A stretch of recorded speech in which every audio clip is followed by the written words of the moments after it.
Hi, I'm John Waterhouse. Welcome to Center for Spiritual Living Asheville and this class on the original Science of Mind text as presented by the Reverend Dr. Barbara Ruth Waterhouse. She is on fire tonight doing her good work, and I'm sure that you're going to enjoy it and find some great value in the teachings that she shares tonight. So have a great class, and we always begin with a spiritual mind treatment. So let's start with that right now.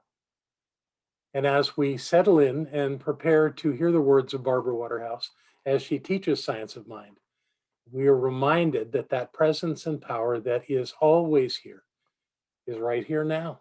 It is the essence of who we are. It dwells in us at all times, in all ways.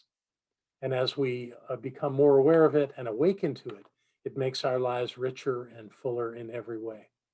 So I know that this time with Barbara is an exquisite time for everyone who shares in this experience, that there are gems that are shared, and that all is well as we do this good work. And only good comes from it because that's what we come to do. And certain that this is so, I simply let it be all that it is meant to be in gratitude and love. And so it is. Have a great class, and I will see you at the end. So I found it very synchronistic, filled with synchronicities. That tonight's lesson was on psychic phenomenon because I want to share something with you that is going on in the center right now, and you're going to hear about it pretty soon. So I always like people who come to class to kind of get the first inside poop of what's happening. And the reason I asked whether I'd shared the story about Willard, and is there anyone who doesn't know who Willard Fuller is? Who wasn't here? Eric, Valerie, Sarah, David, Jane. I'll do it really fast. Back when we were in Fairview in the cornfield, actually back when I was the minister in Miami, at that time it was called Center for Positive Living, we heard about this guy, he was old back then. He was old when I was in my 20s. This old guy, very tall, long white hair, long white beard, ex-Baptist minister that did groups and did this healing thing, and he specialized. He was a healer of the mouth. And his story is that he had rheumatoid arthritis. He went out in the woods and said, either take me or heal me. I'm not leaving till one of the two things happen. But I'm not going to live like this. And he had a whole experience and the light and all of that. And he came out of that with this gift of hands-on healing that, for him, manifested primarily in the mouth. And so you would go to these events, and he was this guy, he looked like he was 7 feet tall, and he would get everybody all riled up in true Baptist fashion, and then he would have everybody line up and go by him, parade by him, very much like communion in some churches, only he would put his hands on your cheeks. And he said the same thing over and over again. In the name of Jesus, be thou every whit whole. Boom. In the name of Jesus, be thou every whit whole. Over and over and over again. And prior to coming, he would ask people to come with a flashlight and a mirror. And he had some little mirrors that he would pass out and some flashlights because he wanted you to be able to see what was happening in your or someone else's mouth. And during my experiences with Willard, I saw one woman who could put her finger through the hole in her teeth as she stood up on the stage, and we watched her teeth close the gap. There was another young woman in her 20s named Jackie who had the big braces on for years, and she had just left her orthodontist who said, this isn't moving as fast as we had hoped. It's going to be more years that you're going to have these things on. And we stood and we watched the bones in her face move. And the next Sunday she came, she didn't have any braces on. And the orthodontist had said, this is a true miracle. that this has changed. And that woman cried for 3 months, you know, just to have had that experience. John has 3 fillings in his mouth that a dentist did not put in his mouth. We saw light coming out of the back of people's mouths as their fillings turned to gold, or as a gold crown appeared, as if it was molten and wet and very undefined, and we would see it kind of building up from the inside with this light that was going on, like you were saying, Satchidananda, that this light was coming out of him. And so at that time in Science of Mind, that was really considered something that we don't do. You know, the very snooty people, it's like, oh, we don't do that kind of thing. We don't do hands-on, we don't do healings. Remember, there's nothing to heal, only truth to be revealed.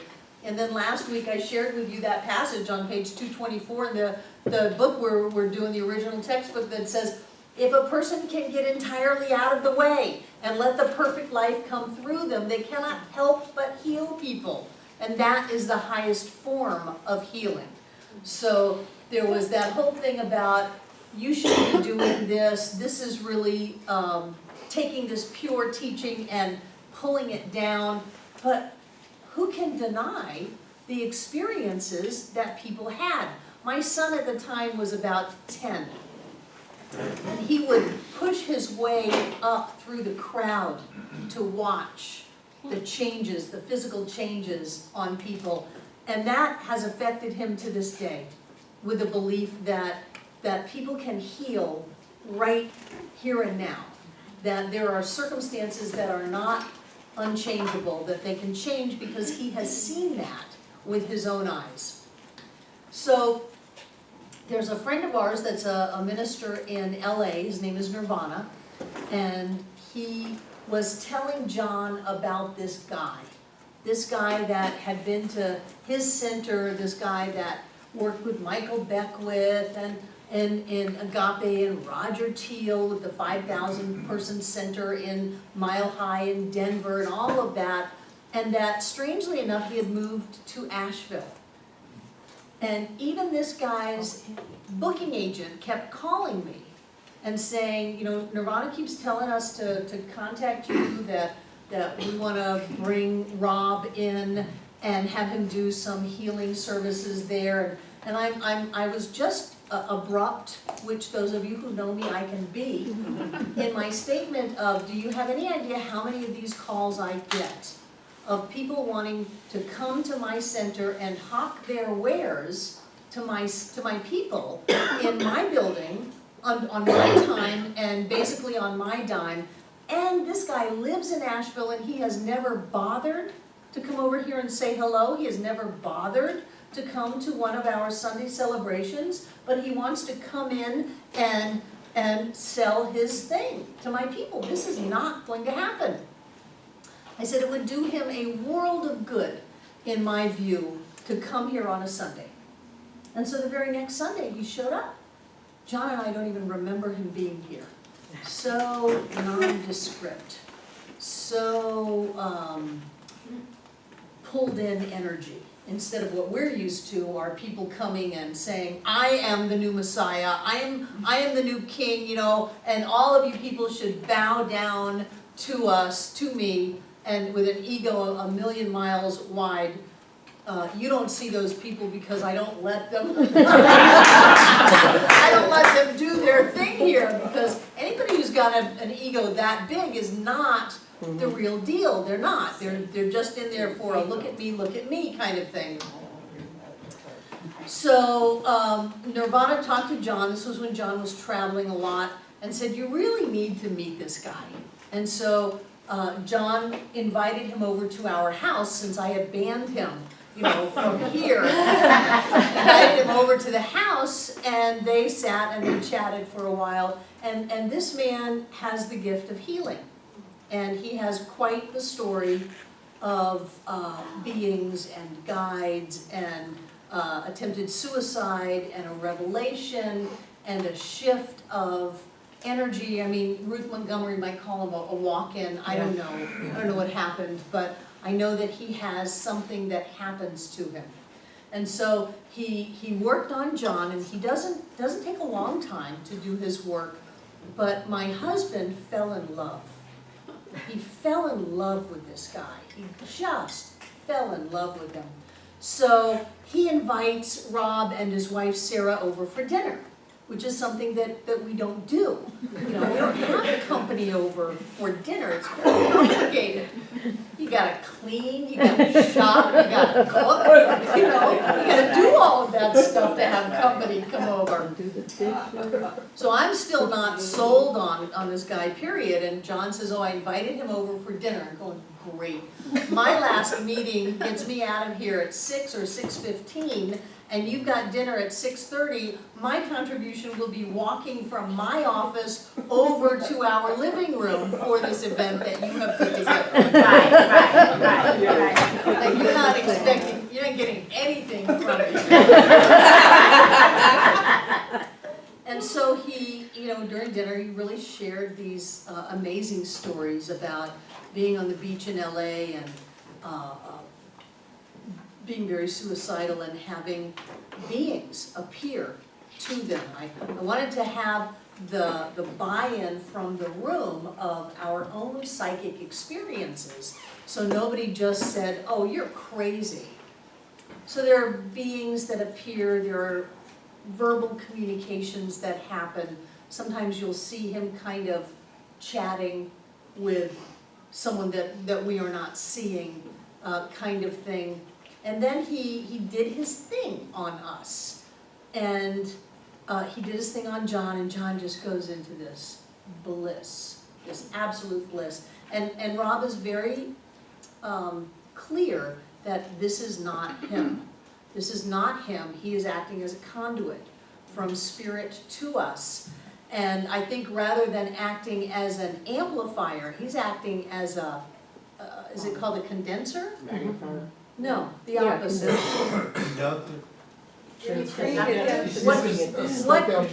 A step-down transformer Yeah. to take this amazing energy and bring it into the person that he is working on in a way that doesn't, you know, blow them out, like Eric was saying, and put them in what is it, Copestone over at St. Joe's. I visited many person over there. They're really not crazy, they just had a bad day. I just cleaned their room. So he did Johnny, did me, and I was distracted because we're having company and there are dishes to be done and a bunch of stuff, and it was all very nice. And then we had a trial run, a target group of people from our center, because this Center for Spiritual Living's highest purpose is to have people's lives get better, to bring people together in such a way that we realize that our physical limitations do not limit us on a spiritual level, and that once we break through that, anything is possible. And I frankly don't care if it's a spiritual mind treatment, if it's a class, if it's sitting with a yogi, or if it's someone's healing energy. I don't care how that happens, as long as the people are lifted up and have real change. So we took a select group of people that we felt were a good cross-reference for the community and brought them over, and Rob worked on 10 people over the course of an hour and a half. And by the time it was over, one person was sliding off the couch. They were such mush, and they just kept giggling while they kind of slid off the couch. And other people, one woman came in with knee braces and walked out without them. Now it's not as vivid as Willard's, in that you don't really point to it and say, oh my God, I'm watching this happen. But what happened for me was I woke up the next morning and realized that the decades-old shoulder that I had had locked up, that sets a series of vertebrae experiences in motion, which is to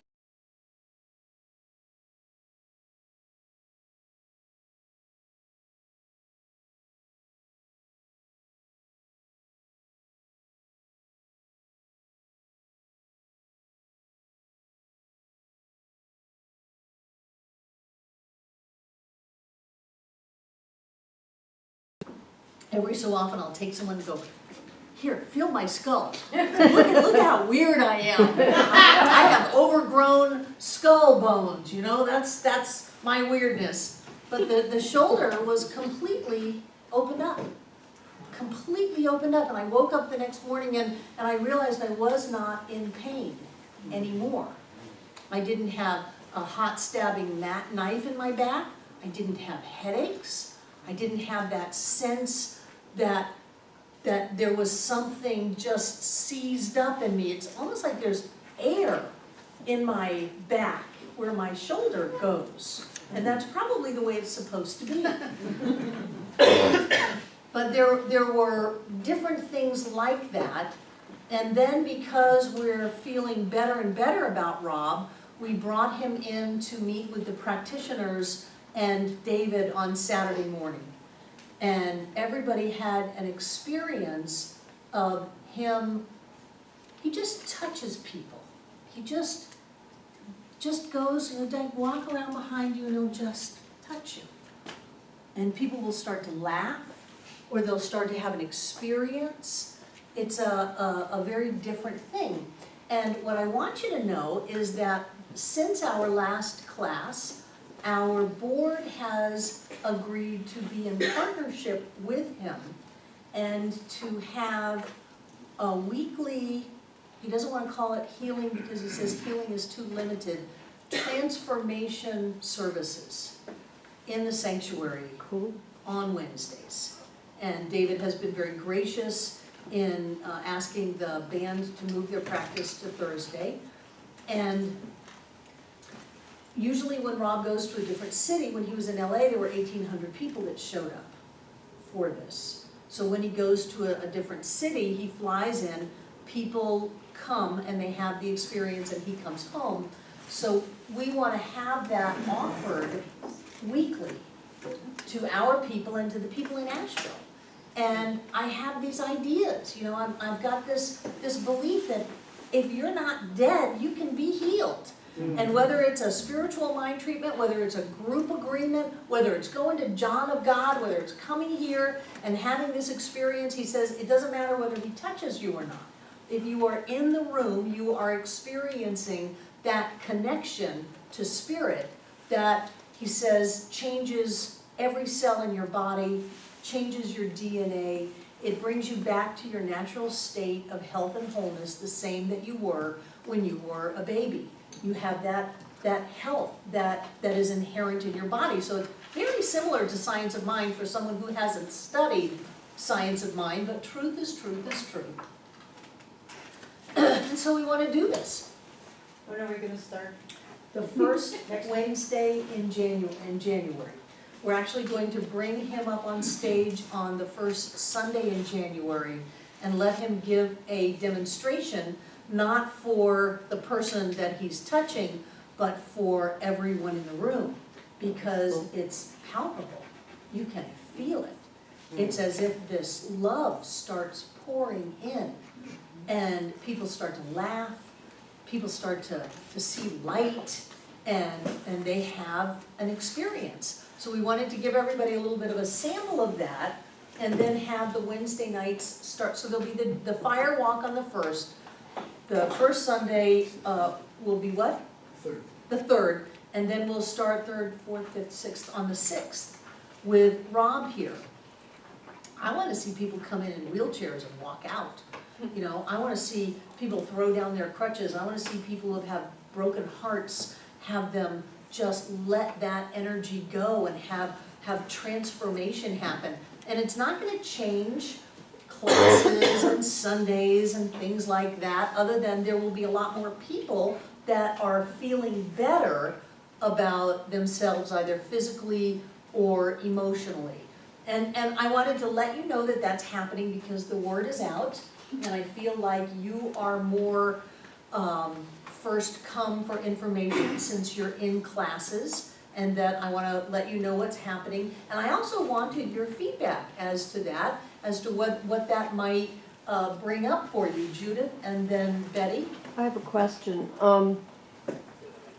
When he works or whatever, does does the person tell him what's going on, or does he just, He says they move his hands, okay, and so then he you don't tries. say, oh, I have this back No, problem? he, no, he doesn't Okay, I wanna didn't know. think so. He says there's so much time wasted in the story. He Yeah. said every cell is healed. Okay, Every cell is healed. Yeah. So he tries not to think about it because he says when he thinks about what's happening, he gets in the way. And sometimes he'll just talk about these ridiculously normal Yeah. things while he's working on something. I- He makes jokes, Yeah. things like that, because when he starts to think about what he's doing, he gets in the way. Just like Ernest said, if someone can get entirely out of the way and let the divine life flow through them, they cannot help but heal. you know, for me, I can't wait for this, this is fabulous. I mean, thank you for offering this, and he's come to here, and that you're open to bringing him He here. said he moved here from Colorado to be at this center, which Wow. just took a year. And he needed some time to hide. And I can understand that because after a few months, he won't be able to go to Earth Fair or Whole Foods without someone saying, hey, can you put your hands on me? Well, maybe we shouldn't be taping this. Oh, no, it's fine. And I his know. name is Rob Wergin, W-E-R-G-I-N. You can look him up online. And he's just a very sweet and gentle man. Betty first. I'm questioning whether people that you've healed or helped ever themselves learn to do this type of, because, I've had this feeling in the back of my mind that this is the type of stuff that I'm supposed to do. Good. Well, being around it can only help. Yes. Because, I do Reiki and stuff, and but I really feel that this is, it just feels like this is where I'm supposed to Well, learn. you learn a lot because he talks, explains and says, this isn't me, but I'm connecting with the divine, and it's moving through me into your body. So you get a sense of what's going on with that. Troy. Just before we left Wisconsin, Betty and I were just introduced to a healer that was a post-World War II Germany, Bruno Gehrig. And the healings that were documented were phenomenal. And it created a cult where people not only actually started almost to worship his memory on the level of a saint or what have you. If you took a picture of them and put it in your shoe, it would fix everything. Yeah, but anyway, it sounds very much like this, where every so often it seems that there is one of us that's walking the planet doing this kind of things. One thing about Rob is he is very humble, he is very gentle, he's a gentle soul, and he is very loving, so there's no ego involvement to get in the way. And so I guess it would be our job not to let him be deified. And very much his desire, he doesn't want to be Yeah, deified. well, he says, it is not I, but it's he that is, the power goes through me as a conduit. Right, wonderful. Roxanne. This all sounds wonderful, so this isn't critical, but it still takes me back to the discussions we've had about Ernest Holmes and the teachings that all of our healing is from within us, that a healer doesn't heal us. Right. So how is this different? What my experience is that when I'm in that presence, I am flooded with love. Just flooded with love. And that, the way I would wrap my head around it is that love brings my body back to where it's supposed to be. And that every time I hold into anger or resentment or judgment and I put it down in my body, it constricts it. And for me, that's where disease comes from, are those limited ideas, limited beliefs, limited energies that keep my body from being the way it's supposed to be. And for some reason, around him, there is such love that moves into the space that honest to God, I've never experienced anything like that. I've never experienced a drug like that, and I really tried and looked. But I think people do that because they're searching for something that they know there's a higher meaning in life, a higher experience in life. And so they go and they look for it, they just don't find it. So I don't think that it's that the healing is coming from without, but I do think that when we're around certain people, the vibrations can lift us. It's the same thing as you come in this center, the vibration lifts us. And I'm fascinated with the idea of what could happen with a bigger lift. Who had their hand up? Joe. How is it similar to practitioner work? It is similar to practitioner work because when a practitioner is doing a spiritual mind treatment, they are opening up to that awareness of the presence of spirit right here and right now. And that's why people can leave a practitioner session and they're giddy. They're open, they're filled with love. A practitioner well, in my brief experience, can help me hold a knowing.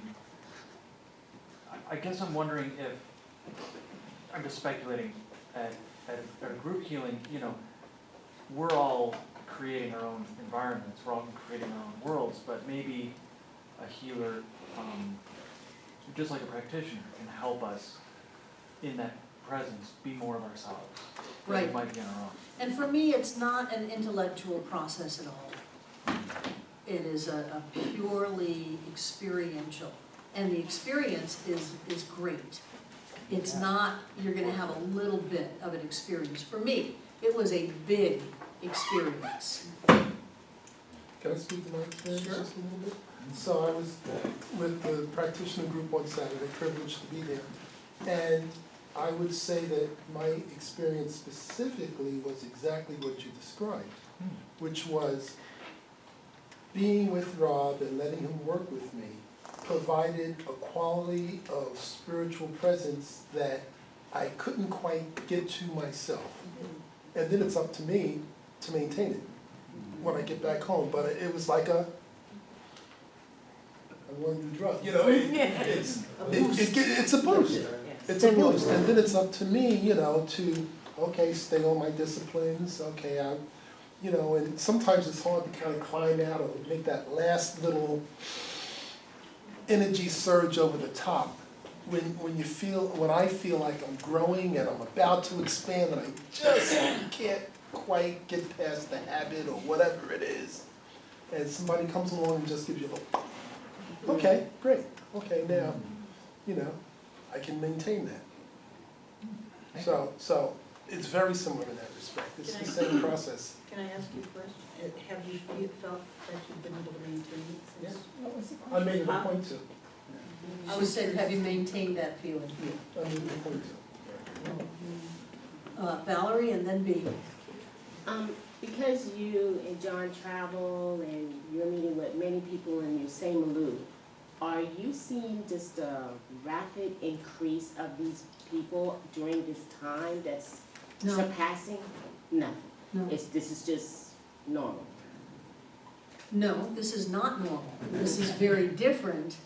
And I feel like the 20 years of work that we have done here, all of our Native American work that we have done here, all the way to the statement in our daily treatment that we are who we have come here to be, has put us in divine appointment with him.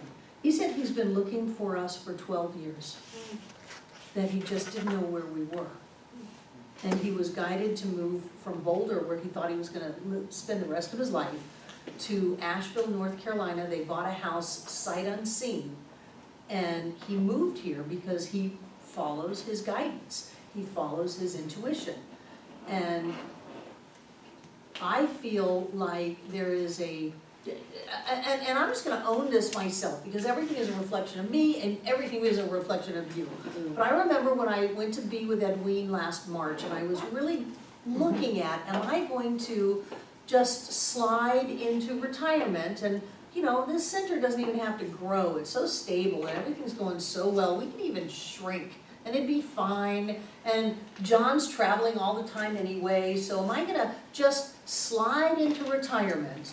Or am I going to really do what is mine to do and be who I am meant to be and really kick it?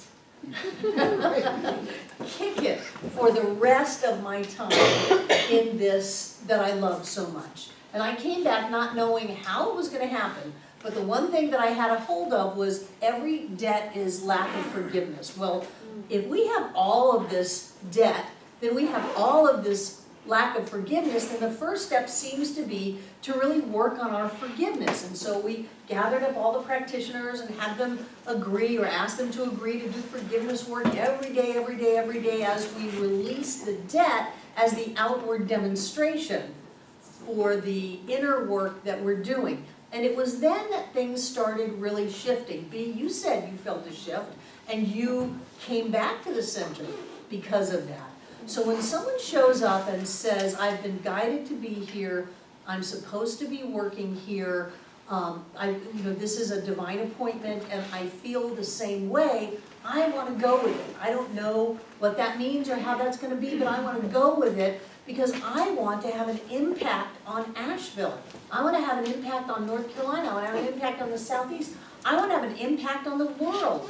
Those of you who have done visioning, I think the last question in the visioning is something about what is your end all be all of all of this, and I remember somebody did the process for the board, and mine was, I want to change the world.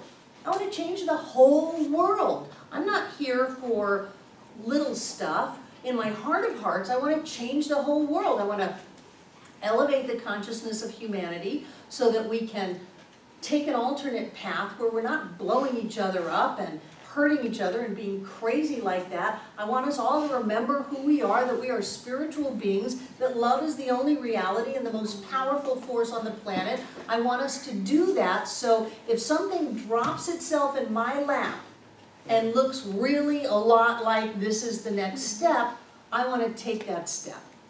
B. I'm going to take my question back and not ask it because I don't know how to put it. It was a question coming from my little self, and I feel that it's irrelevant. Well, but it's okay to ask those questions. Are you going to give the center over to this new healer? Are you going to give all your power away? Are we going to stop doing science of mind? What the heck is going on here? That kind of a question? It was not really a yes.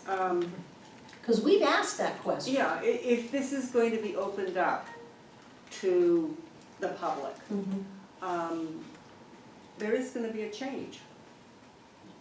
There will be more people interested in what we do here. Yes. We Yeah. are open to the public. We are open to the public. And some of that may be positive and some may be negative. You know, it's not uncommon that we get a message from someone sharing with me how I'm taking you all to hell. And that they are praying for our souls. And I go, okay, prayer's good. You know. Yes, my girl. I saw the psychic world, I saw a burning cross on the grass out in Fairview dozens of times in the middle of the night. I mean, I would go out there and see, had they set the place on fire. There was so much negative energy toward us out there, not so much here. So if that comes at us, then just like the news report, it's a prayer request. It's a request for us to rise in consciousness and to send love. So actually you're asking, not you're asking, we're asking of ourselves a huge leap. I think so. Yeah, I mean, that's really what you're asking. I think my question was coming out of, as I was saying, the little me, the fear of how it's going to change. But what you talked about in between when I put my hand up and down, you're asking for a big leap from all of us. I think that we're gonna have a big leap. I think Yeah. that, and the question is, are we ready? Are we solid enough in who we are? Are we clear enough to stay out of judgment and to take the high road and to stay in love? To be able to have maybe thousands of people have a shift in their lives.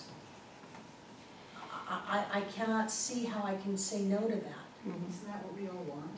That's what I want, but you know, a lot of us want it without any ripples. We don't wanna be inconvenienced, we don't wanna have a trouble finding a parking space or something like that. We might have to enlarge our parking lot, right?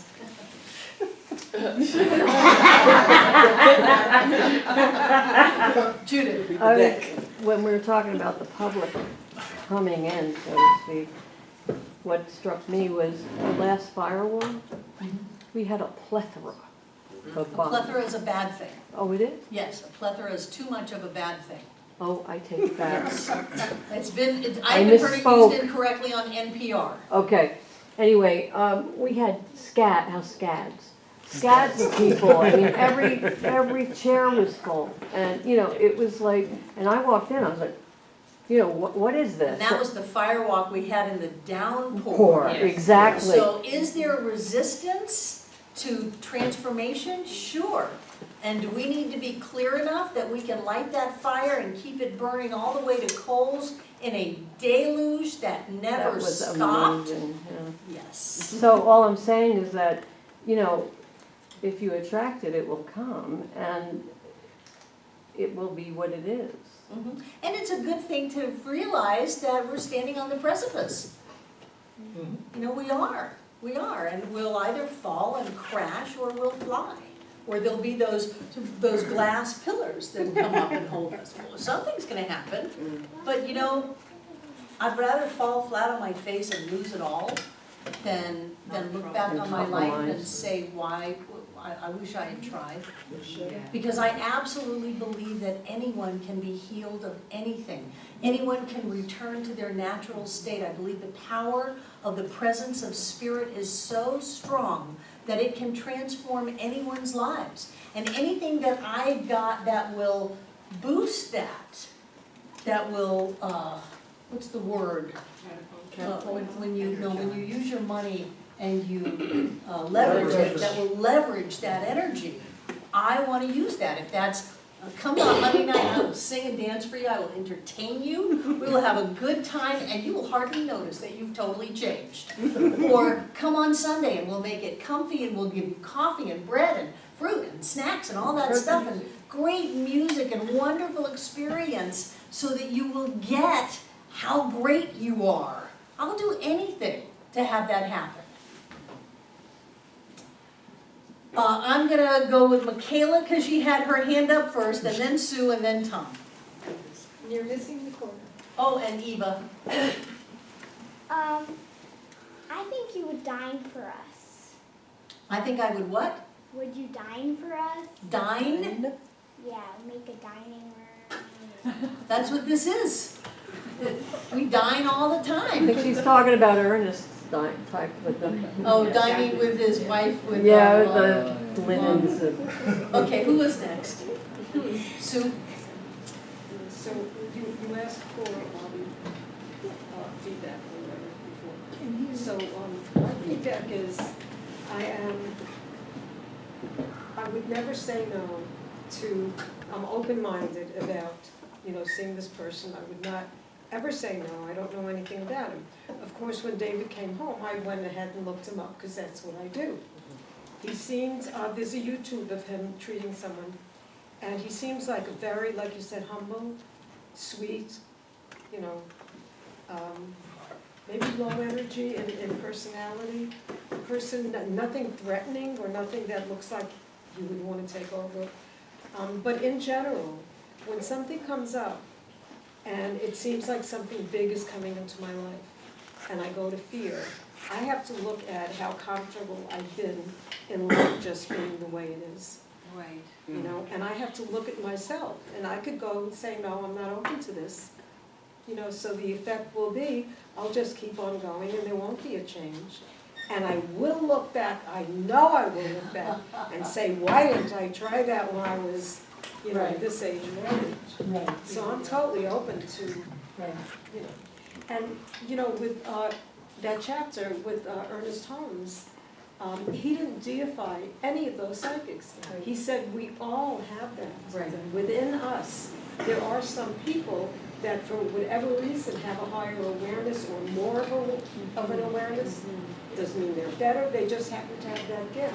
So wouldn't it be amazing if through this idea of spiritual quickening, which has been talked about for millennia, if there's something that opens up inside of us, and then we take that out, and it touches someone else, and it opens up inside of them, and we talk about all that. We talk about that all the time. So what kind of transformation is about to catch fire? And if you've ever been with a wood fire that got out of control, it can happen very, very quickly. Thank you. Who is next? Tom and then Eva. Yeah. Well, it's been my experience that nothing bad ever comes from a very high vibration, a healing vibration, or an intense love vibration. And the longer you stay in it, the more likely it is that, you know, you will maintain, and you will maintain your own health and happiness and whatever. You know, I mean, you only get in trouble if you're like trying to change time, or if you're spying on the Russian Sidekick. Thank you, But Tom. this, go for it. How can you say no? I just want to backtrack about people that are calling you and telling you that, you know, you're sending us to hell, and I was kind of chuckling to myself and thinking, well, if this is, you know, hell and we're going to hell, I really have no desire to find heaven. Right. Exactly. Yeah, I used to tell John's mom that. You're going to hell. We'd go over there and she would just start sobbing. What's wrong, Mom? You're going to hell. No, that's okay with us. Sherry. Spiritual quickening, that's exactly what it feels like. So it's,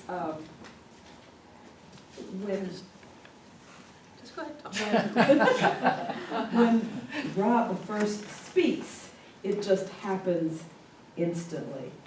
There's just this sensation, it's like this surge of energy, this presence of love, this light, this sort of just takes over.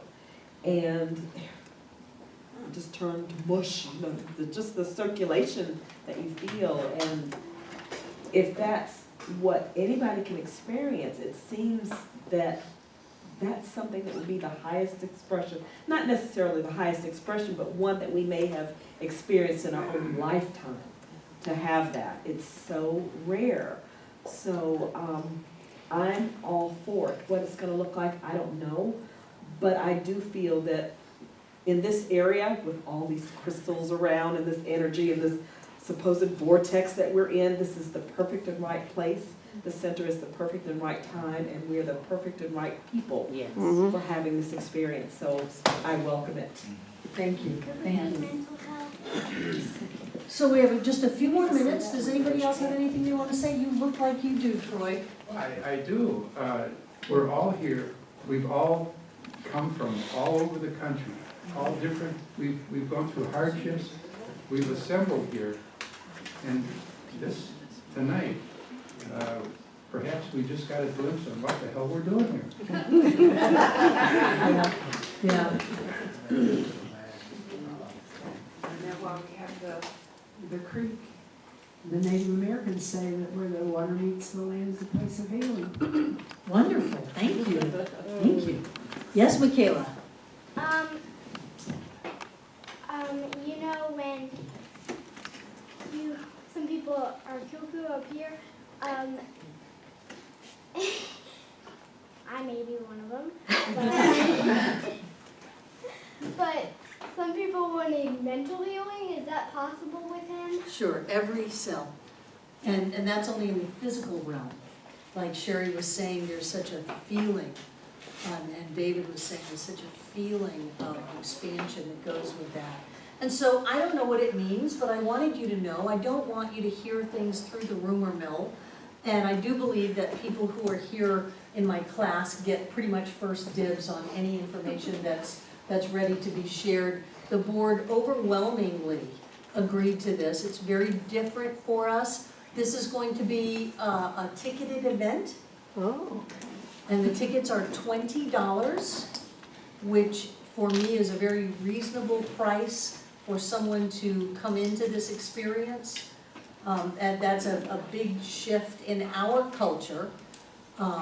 Having someone who's different than us, he's not you know, he's not a member, he's not a practitioner, he's not a minister, then he'll be running the Wednesday night things. John and I would like to be here every week and welcome everyone and introduce him, but then it's his baby.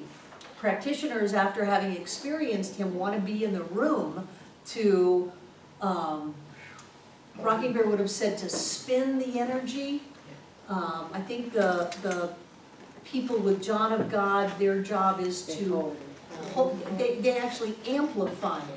But I think if we're just, you know, like major high watch going on Sunday mornings, you've got two people doing high watch and they're just balancing the energy, So if something comes up, it's just balanced in the light and all is well. So the practitioners want to participate in that way. And we don't know what it's going to look like. We don't know if January 6th, there are going to be 3 people or there are going to be 300 people. We don't know. But I think that after having had that experience, if I know anybody that would do well with having that kind of a connection, I would want to bring them here. So it's possible that after a couple of months, it's going to be a lot more people than we have in the beginning. I don't know what's going to happen. I know something's happening. Susan. Could you go over those dates? And will the Wednesday class, what I'm hearing is it will be an ongoing class? It's going to be every Wednesday in the sanctuary. And starting January 6th? Is Yes, that the what you said? first Wednesday in January. So Wednesday. the fire walk is January 1st. Then, pardon me? January 3rd? First, January 1st. First is a Monday. January Football 1st. day. Third is. I think it's a Thursday or Friday, I don't know which. January 1st is the fire walk, then the first Sunday, the 3rd, we'll have Rob and we'll bring him up on stage and just let people get a little sense of him. And then we'll invite everyone to come on Wednesday the 6th. Okay. Judith. You mentioned tickets would be 20. Is that for the classes or is that for the which is that for? There are no classes, this will be a. No, I don't mean the classes. It's $20 at the door to get in. Into the, Yeah, yes, which is different for us. is that each time he? Yes, each week. Okay, that's Each what I week, was confused $20 about. at the door to get in. Okay, thank you. Becca, Would it be possible to get tickets before? there are no tickets, Or- it's $20 at the door. $20 at the door. Whoever's Throw your there are money. the perfect right people to be there. Okay. Yeah. Who else, anybody? What are the hours? You don't know yet? Well, we're gonna start it at 7 because we start everything at Right. 7. I've always seen him go long, you know, and if you need to leave, you just get up and leave, but most people are happy to stay. First is on a Thursday. Okay, the first Are is you on a planning to Thursday. advertise this? First is on a Friday. Pardon me? How will people know that aren't already within here, how will people know to come? Will there be advertising? I'm sure there'll be some advertising, most of it will be to our people. Most of it will be on our email news. It'll be through Sunday morning, and my guess is after that, it's gonna be word of mouth and it's gonna go pretty Go fast. ballistic, yeah. I mean, if you have someone who's dealing with something, wouldn't you wanna bring them Mm-hmm. to this? And if you have someone who's just cranky, wouldn't you wanna bring them to this? And you're just the person. I think I'll bring myself. So I wanted to let you know, I wanted your feedback, I wanna make sure that as much as possible, we're in this together. My sense is that, like Bea said, we're moving into a greater level of love and light. And we are being more of a beacon in these mountains than we've ever been before. You know, when we were out in Fairview, people who wanted to find us couldn't find us. And then we moved into Asheville, and now we're stepping out again. So I wanted to make sure that you were brought in on all of this, and you knew what was going on, and had a sense of what's happening, but really you won't have any sense of it until it happens. You know, that's just the nature of that. Sherry? And to be clear, it's not that every single person who comes in will be on the platform. Right. No, if there are 300 people in the room, 6 people get work done. But really, everybody in the room gets work done. And if there are 10 people in the room, 6 people get work done. But really, everybody in the room gets work done. And so it brings up a little of your ego. Well, I wanted him to pick me, you know. No, it's Does he go- it's in the room. Does he go through that and pick who he's gonna work with? I don't think he picks them. This, I his think guides. that they are picked. Mm-hmm, How are they picked? the guides. I think he's told who Mhm. to call on. But I don't know, I'm not him. You know, he says he doesn't move people. He was working with someone who had broken their back in 5 places and hadn't been able to bend for years in Denver and didn't know the story, doesn't want to know the story. Came behind them and just all of a sudden he was throwing back and forth. And people were freaking out like, oh no, you don't know. And all of a sudden the woman started to laugh because she could be thrown back and forth. You know, another person in LA at Michael Beckwith's Center in Agape had 4 weeks left to live with terminal cancer. And he saw her like, you know, months later, and she said, oh, by the way, I don't have cancer anymore. He said, I never knew you had cancer. So those kinds of things happen. Pardon me? She didn't. So those kinds of things happen. But I just wanted to bring you in. I love you very much. We're going to close the class out. Take out what you're going to get. Hold it in your hand. There's a song, there's a healing going on that just keeps running through my head. And I'm grateful to be a part of it. I am grateful to be a part of a center that lifts people to the best of them, that sees God in everyone's eyes. A center whose community is clear enough and open enough and strong enough to be able to welcome the masses in. I'm grateful for all of the guidance that is given us as to what the next step is. I am divinely guided, directed, uplifted, and inspired, and all is well. So I know that this gift tonight is blessed, that we are blessed, this center is blessed, and all that happens here is a blessing to the world, and I am deeply grateful. And so it is. So it is.